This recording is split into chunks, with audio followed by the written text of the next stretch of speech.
Class 11 में जितने भी बच्चे हैं उन सभी बच्चों के लिए वीडियो रहेगी। इस वीडियो में हम जो आपका सेक्शन डी का सॉल्यूशन है वो आज हम करने जा रहे हैं।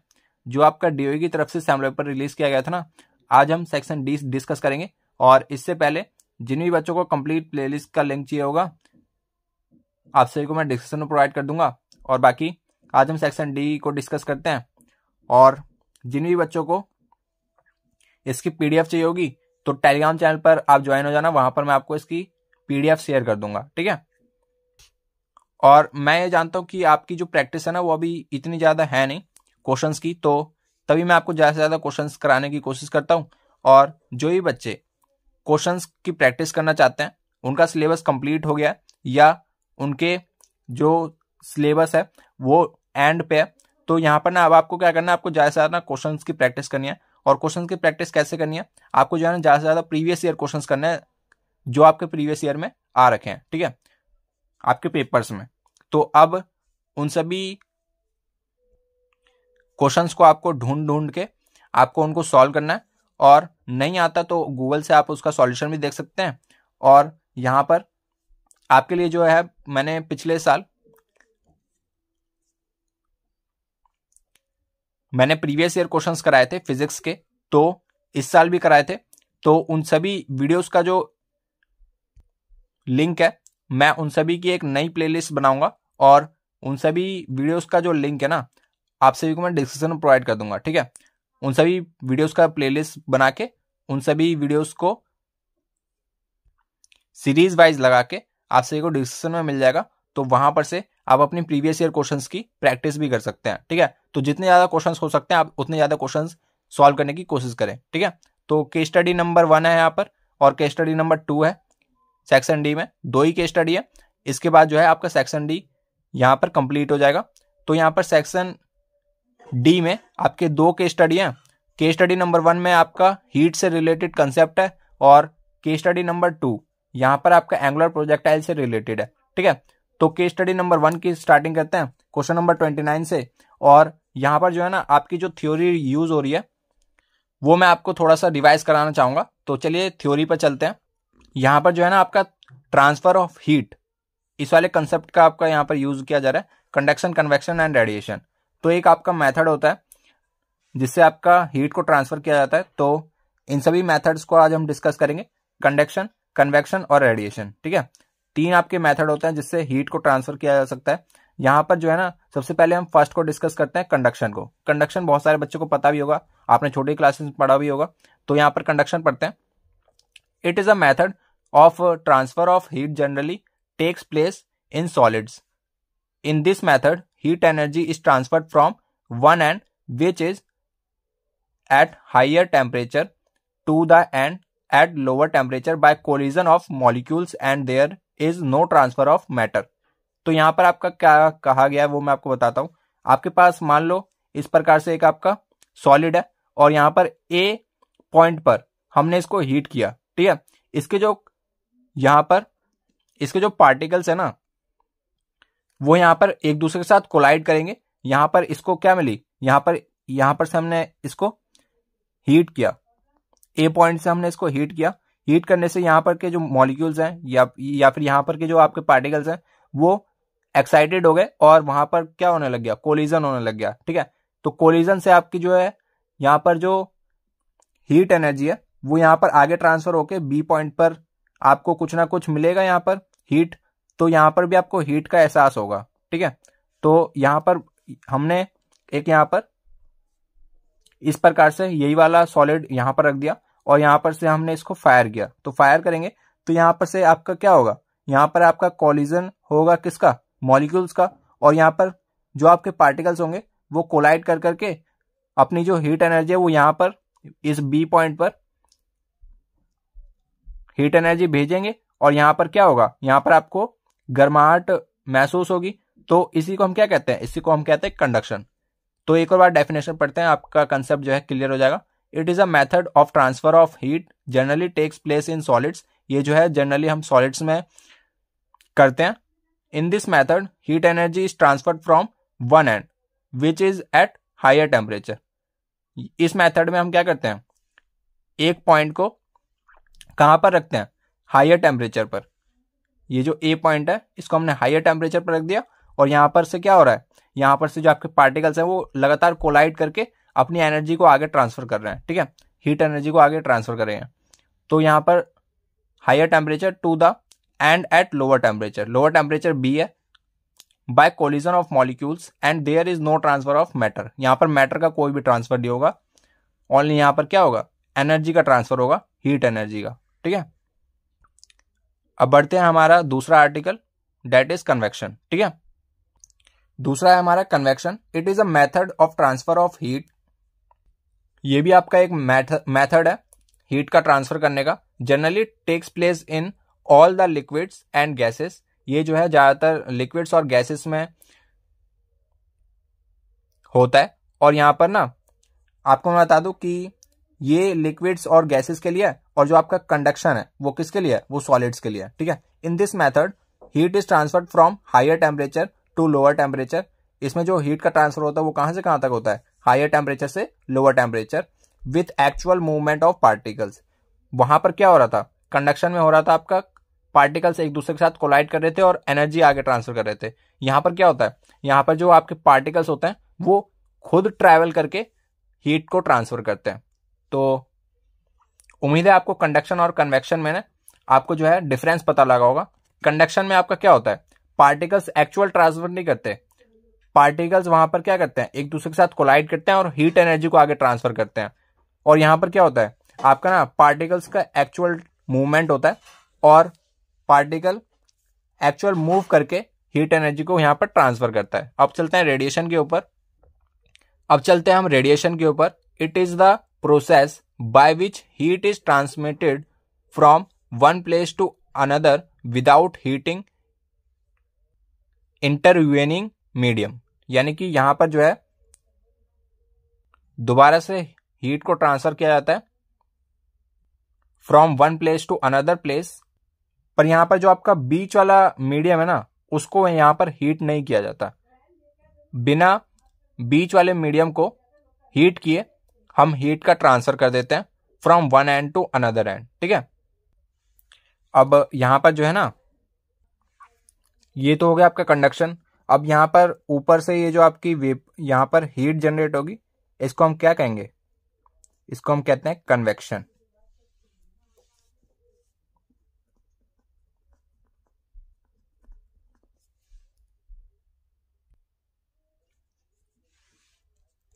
और यहां पर क्या हो रहा है, यहां पर ना कन्वेक्शन किस मेथड से हो रहा है, यहां पर एक्चुअल मूवमेंट ऑफ पार्टिकल्स की वजह से हो रहा है कन्वेक्शन, ठीक है। और यहां पर रेडिएशन कैसे हो रहा होगा, इसमें से जो भी यहां पर रेडिएशन निकल रही होगी वो इस फॉर्म में निकल रही होगी, रेडिएशन।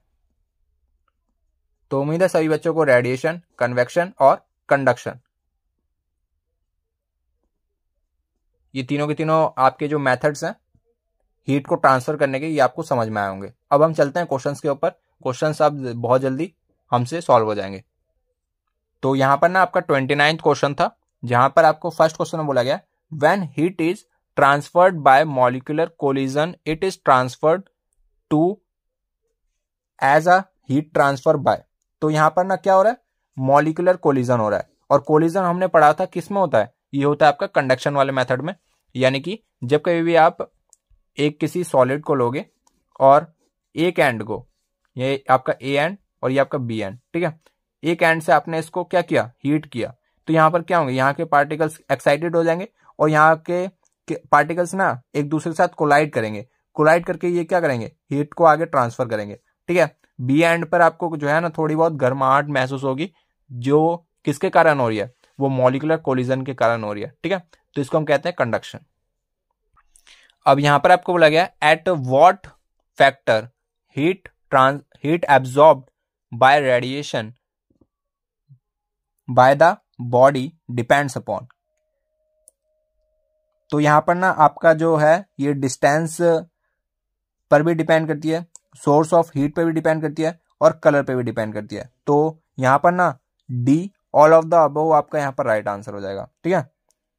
अगले क्वेश्चन में आपको बोला गया the sea breeze caused bye. तो यहां पर ना आपका जो है ना ये कन्वेक्शन का एप्लीकेशन है। आपने पढ़ा होगा कि जो आपका सी ब्रीज होता है वो किसके कारण होता है, वो होता है आपका कन्वेक्शन के कारण। तो ये जो है इसका एप्लीकेशन है कन्वेक्शन का, ठीक है। अब यहाँ पर आपको अगले क्वेश्चन बोला गया thermal conductivity of air with rise in temperature. जब आप टेम्परेचर को राइज करोगे यानी कि बढ़ाओगे तो यहाँ पर थर्मल कंडक्टिविटी में क्या फर्क होगा, ठीक है। क्या वो इंक्रीज करेगी, डिक्रीज करेगी, या कांस्टेंट रहेगी, या नन ऑफ दिस, ठीक है। तो बहुत ज़्यादा सिंपल सा है। यहाँ पर जो आपका थर्मल कंडक्टिविटी है ना वो आपका डायरेक्टली प्रोपोर्शनल है टेम्परेचर के, ठीक है। जब आप टेम्परेचर को बढ़ाते हो तो आपका जो थर्मल कंडक्टिविटी है वो भी आपका क्या होगा, बढ़ेगा। सिंपल सी बात है। अब जो है ना 30 क्वेश्चन जो है ना वो आपका एंगुलर प्रोजेक्टाइल पर बेस्ड है, यानी कि ये जो आपकी केस स्टडी है ना पूरी पूरी एंगुलर प्रोजेक्टाइल पर बेस्ड है, ठीक है। तो एंगुलर प्रोजेक्टाइल के लिए आपको कुछ बेसिक्स पता होना चाहिए जो मैं आपको यहाँ पर बता देता हूँ। ये आपका जो एंगुलर प्रोजेक्टाइल है वो किसी ना किसी एंगल पर आपका जो है ना परफॉर्म किया जाता है। मान लो आपने जो है ना यहाँ पर से अगर किसी बुलेट को फायर किया तो वो इस प्रकार से पैराबोलिक पाथ कवर करके वो ग्राउंड पर हिट कर जाएगी, ठीक है। तो अब यहाँ पर आपको ना यहाँ पर कुछ आपको मैं बता देता हूँ। यहाँ पर ना जब आप किसी भी बुलेट को फायर करोगे तो फिर उसकी ना कुछ इनिशियल वेलोसिटी या स्पीड कह सकते हैं। तो इनिशियल वेलोसिटी इस डायरेक्शन में होगी, एक्स वाई प्लेन में होगी, ठीक है। तो थीटा इसका एंगल मान लेते हैं हॉरिजॉन्टल से। जब हम इसका एक्स कंपोनेंट देखेंगे तो ये आपके पास क्या आएगा, यू कॉस थीटा। ये जो आपका ये वाला कंपोनेंट है एक्स डायरेक्शन वाला वो आएगा u cos theta, y direction वाला आएगा यू साइन थीटा, ठीक है। अब यहाँ पर से ये जो पैराबोलिक पाथ कवर करेगा ना तो इसका जो ये वाला कंपोनेंट है एक्स डायरेक्शन वाला ये हमेशा पूरे पाथ के लिए सेम रहेगा। यहाँ पे भी यू कॉस थीटा, यहाँ पे भी यू कॉस थीटा, यहाँ पे भी यू कॉस थीटा, यहाँ पे भी, यहाँ पे भी, यहाँ पे भी, यहाँ पे भी और यहाँ पे भी। और जो आपका वाई वाला है ना ये जो आपका वाई डायरेक्शन वाला यू साइन थीटा है ये हर पॉइंट पे अलग अलग होता है। यहाँ पे भी अलग होगा, यहाँ पे भी, यहाँ पे भी, यहाँ पे भी, यहाँ पे भी, यहाँ पे भी, हर पॉइंट पे ये अलग अलग होगा, ठीक है। पर जो आपका हॉरिजॉन्टल कंपोनेंट है वो आपका हर पॉइंट पे सेम होता है। यहाँ पर भी यू कॉस थीटा, यहाँ पे भी यू कॉस थीटा, यहाँ पे भी you cos theta, her direction में सेम होता है, ठीक है। अब जो है ना इसके 3 रिजल्ट्स आते हैं स्टैंडर्ड जो आपको याद होने चाहिए। कई बार इस पे डायरेक्ट न्यूमेरिकल पूछ लिया जाता है और इस वाली केस स्टडी में भी इस पे डायरेक्ट न्यूमेरिकल है कि जो आपका मैक्सिमम हाइट होता है, मैक्सिमम हाइट जो इस वाले प्रोजेक्टाइल का ये जो मैक्सिमम हाइट है ये वाला हाइट, ठीक है, ये वाला जो हाइट है इसको हम क्या कहते हैं, इसको हम कहते हैं एच मैक्स यानी कि मैक्सिमम हाइट। आपको दिख रहा होगा इस वाले पूरे पाथ में सबसे जो ऊंची हाइट है वो यही वाली है। यहाँ पर ये वाली भी हाइट आपकी इतनी ऊंची नहीं है इसके कंपैरिजन में, ये वाली हाइट आपकी नीची है इसके कंपैरिजन में, ये वाली भी हाइट आपकी नीची है इसके कंपैरिजन में। तो यहाँ पर ना मैक्सिमम हाइट आपकी यही वाली आएगी और इसका जो मैग्नीट्यूड होता है वो होता है आपके पास कितना, U square sine square theta by 2g। और यहीं पर अगर मैं रेंज की बात करूं, हॉरिजॉन्टल रेंज होता है आपका कितना उसने एक्स डायरेक्शन में ट्रैवल किया। तो इसका जो फॉर्मूला होता है वो होता है आपके पास कितना, U square sine 2 theta by g. और कभी कभार इसका जो है ना स्पेशल केस बन जाता है मैक्सिमम रेंज का कि मैक्सिमम रेंज कब होगा। तो यहाँ पर ना इसका बहुत ही सिंपल सा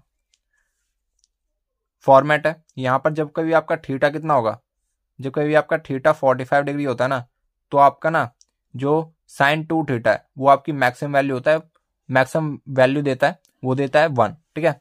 यानी कि यहाँ पर जब आप 45 डिग्री पुट करोगे वो कितना आ जाएगा, साइन 90 और साइन 90 होता है आपके पास 1 यू स्क्वायर बाय जी, ठीक है। ये आ गया आपके पास मैक्सिमम रेंज। और यहीं पर अगर मैं टाइम ऑफ फ्लाइट की बात करूं यानी कि टोटल टाइम आपको कितना लगा, ये होता है आपके पास 2u sine theta by g. और कभी कबार ये वाला टाइम पूछा जाता है, टाइम ऑफ असेंट बोलते हैं इसको, टाइम ऑफ असेंट, और इसको हम कहते हैं टाइम ऑफ डिसेंट।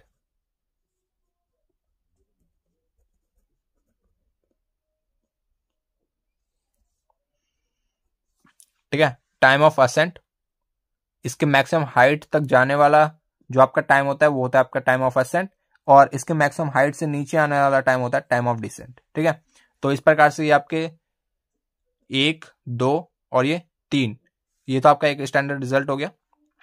3 आपके पास फॉर्मूले हैं जो कि आपको याद होने चाहिए और एग्जैक्टली इस पे न्यूमेरिकल आ जाता है। कभी आपको थीटा दे दिया जाता है, इनिशियल वेलोसिटी दे दी जाती है और जी की वैल्यू आपको पता ही है 10 होती है, 10 मीटर पर सेकंड स्क्वायर, और यहाँ पर से आपको मैक्सिमम हाइट के लिए बोल दिया जाता है। ठीक है, और ऐसा ही क्वेश्चन हम इस केस स्टडी में भी करेंगे, अभी आपसे आगे पूछा गया है। ठीक है, अब हम मूव करते हैं इसके क्वेश्चंस के ऊपर कि क्वेश्चन में क्या आपका क्या कहा गया है।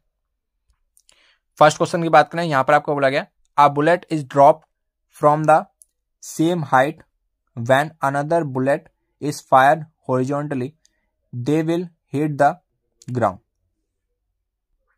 इस क्वेश्चन में जो आपको कहा गया वो आपको समझना होगा। यहां पर आपको बोला गया एक आपके पास बुलेट है जिसको यहां पर से क्या कर दिया गया, ड्रॉप कर दिया गया। ठीक है, और एक बुलेट है जिसको हमने यहां पर से क्या किया, इसको हमने हॉरिजॉन्टल फायर किया, इसको हमने ऐसे करके फायर किया, ऐसे करके। तो दोनों के दोनों सेम हाइट पे हैं, ये आपका ग्राउंड मान लिया, ये आपका ग्राउंड है और दोनों के दोनों सेम हाइट पे हैं, एच हाइट पे हैं। ठीक है, और यहां पर अगर आपसे मैं पूछूं इसकी इनिशियल वेलोसिटी क्या है, तो इनिशियल वेलोसिटी दोनों के दोनों रेस्ट पे है, आपको दिख ही रहा होगा, u जो है इनका 0 है।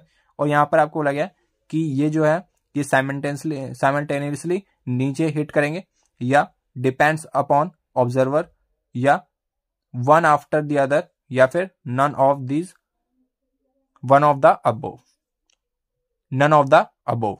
ठीक है, तो यहां पर हम एक बार क्या करते हैं, इसकी ना यहाँ पर टाइम निकाल लेते हैं कि कितने टाइम में ये नीचे गिरेगा, तब हमें पता लग जाएगा कि कौन नीचे आएगा सबसे पहले। तो यहाँ पर ना हम टाइम निकालते हैं, s is equal to ut plus half at square होता है, और यहाँ पर जो आपका एक्सलेरेशन है वो आपका g के बराबर होगा, क्योंकि यहाँ पर आपका ग्रेविटी भी एक्ट कर रही होगी, एक्सलेरेशन ड्यू टू ग्रेविटी। तो यहाँ पर से u वाला जो टर्म है वो आपका 0 हो जाएगा, क्योंकि यहाँ पर u की वैल्यू कितनी है, 0 मीटर पर सेकेंड। तो यहां पर से अगर मैं t की वैल्यू निकालना चाहूं, s बराबर क्या हो जाएगा, हाफ gt स्क्वायर।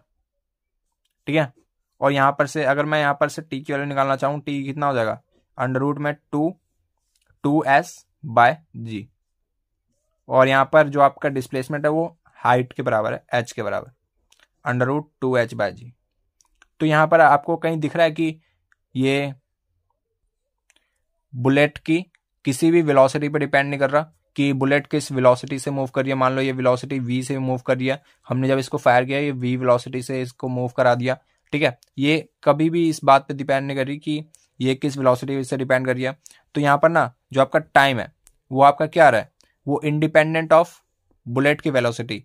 ठीक है, तो यहाँ पर आपको पता लग गया जो टाइम है वो किस पे डिपेंड कर रहा है, वो हाइट पे डिपेंड कर रहा है और acceleration due to gravity, acceleration due to gravity दोनों के लिए सेम है, जो हाइट है वो भी दोनों के लिए सेम है। क्वेश्चन में बोला गया कि दोनों दोनों किस हाइट से फेंके जाते हैं, सेम हाइट से। तो यहाँ पर हाइट भी सेम है और एक्सलेरेशन ड्यू टू ग्रेविटी तो सेम ही है, और यहाँ पर जो आपका टाइम है वो क्या है, independent of mass of bullet और independent of velocity of bullet. ठीक है, तो यहाँ पर दोनों के दोनों कैसे यहाँ पर हिट करेंगे ग्राउंड को, वो एक साथ हिट करेंगे, क्योंकि हाइट और g दोनों के लिए सेम है। तो यहाँ पर जो टाइम है वो दोनों के लिए क्या आएगा, t1 बराबर t2, यानी कि दोनों के दोनों सेम टाइम पर ग्राउंड को हिट करेंगे, यानी कि साइमल्टेनियसली हिट करेंगे ग्राउंड को। ठीक है, अगला क्वेश्चन है, a stone is just release from the window of a train moving along horizontal straight track, the stone will hit the ground following. तो जो आपका स्टोन होगा ना वो कौन से पाथ से ट्रेवल करेगा, हाइपरबोलिक पाथ से ट्रेवल करेगा, स्ट्रेट पाथ से ट्रेवल करेगा, सर्कुलर पाथ से, या पैराबोलिक पाथ से। तो बहुत ही सिंपल सा क्वेश्चन है। आपको बोला गया कि आप एक ट्रेन की विंडो में, और यहाँ पर आपने क्या किया, यहाँ पर आपने एक स्टोन को फायर कर दिया। तो यहाँ पर जब आप इसको फायर करेंगे ना, तो यहाँ पर से इस प्रकार से आपका एक पाथ बनेगा और ये ग्राउंड को ऐसे करके हिट कर जाएगा। ठीक है, तो ये वाला जो आपका पाथ है इसको हम कहते हैं कौन सा, पैराबोलिक पाथ। आपने मैथ्स में पढ़ा होगा कि पैराबोलिक पाथ कौन सा होता है, जब कभी भी आपका इस प्रकार से कर्व बन जाता है ऐसे करके, और जब कभी भी आपका जो कर्व है वो इस प्रकार से बन जाता है ऐसे। ठीक ठीक है। इसे क्या कहते हैं, इसकी इक्वेशन होती है वाई स्क्वायर बराबर 4ax और इसकी इक्वेशन क्या होती है एक्स स्क्वायर बराबर 4ay। इस प्रकार से आपकी मैथ्स में इक्वेशंस होती हैं। तो यहाँ पर जो है ना आपका पैराबोलिक पाथ कवर करेगा, तो ऑप्शन नंबर डी आपका यहाँ पर राइट आंसर होगा, पैराबोलिक पाथ। ये मैथ्स के बच्चों को पता होगा कि ये वाली जो इक्वेशंस होती हैं वो पैराबोलिक की होती हैं, ठीक है। अगले क्वेश्चन में आपको कहा गया the maximum range of a gun on horizontal train is 16 kilometre if g is equal to 10 metre per second square what must be the muzzle velocity of the shell. बहुत ज्यादा सिंपल सा question है। यहाँ पर आपको बस formula based है maximum range का अभी मैंने आपको फॉर्मूला बताया आर मैक्स, जब थीटा कितना हो 45 डिग्री, तो इसका फॉर्मूला क्या होता है यू स्क्वायर बाय जी, ठीक है। और आर मैक्स कितना गिवन है, ये है आपका 16 किलोमीटर और जी से मल्टीप्लाई कर देते हैं बराबर यू स्क्वायर किसके बराबर आ गया 16 इंटू 10। और यहां पर ना आपको क्या करना होगा, ये जो है आपका किलोमीटर में, ऐसा ही सिस्टम में जो है आपको मीटर में काम करना पड़ता है, तो मीटर में कन्वर्ट करने के लिए कितना हो गया 10 की पावर 3 यू स्क्वायर बराबर ये कितना हो गया 16 इंटू 10 की पावर 4 और u किसके बराबर हो गया 4 इंटू 10 की पावर 2, ठीक है। यानी कि u is equal to 400 metre per second. Option number A जो है आपका यहाँ पर राइट आंसर होगा। अगले क्वेश्चन की बात करें तो यहाँ पर बहुत ही सिंपल सा क्वेश्चन है, इसी पर बेस्ड है कि जो आपका मैक्सिमम रेंज होता है वो किस एंगल पर होता है प्रोजेक्टाइल मोशन का, ठीक है। तो theta is equal to 45 degree, जहां पर जो आपका रेंज होता है वो मैक्सिमम वैल्यू देता है, कितनी देता है यू स्क्वायर बाय जी। तो ऑप्शन नंबर ए आपका यहाँ पर राइट आंसर हो जाएगा।